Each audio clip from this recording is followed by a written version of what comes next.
Well, I think we all have important stories in our lives, stories that we don't forget and people that we don't forget. For me, that person was my grandfather. He died when I was 8 years old, and I heard only about him through stories of my parents and my family, but they were incredible stories that I could never forget.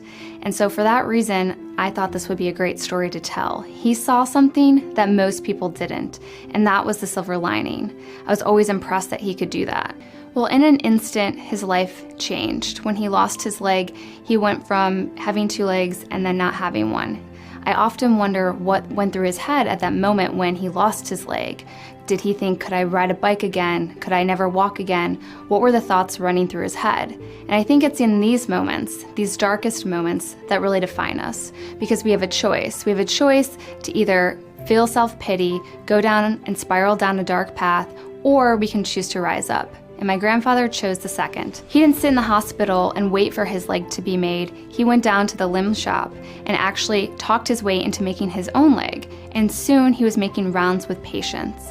That's incredible to me, to take a moment, to take the worst moment of your life and actually turn it into an opportunity. My grandfather had a really great ability to take negative moments and turn them into possibilities, and that's what I admire most about him, and I try and incorporate into my life every day.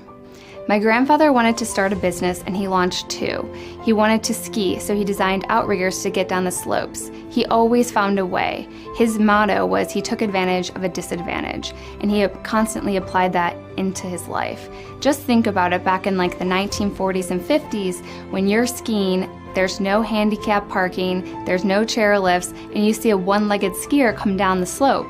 He turned heads. He always challenged the norm and lived life on his own terms. So I grew up in a family of entrepreneurs. My grandfather, my dad, my uncles, and even my brothers all have the entrepreneur mindset, and it's in their blood. So I grew up with the entrepreneur mindset. I always was questioning, how could this be better? How would this work? What about doing it this way? I was always looking for alternative routes to do normal things. So when I launched my marketing company, Leimkuehler Media, I was venturing into unknown territory. There were a lot of firsts for me. There were a lot of failures as well, but it was all part of a learning experience.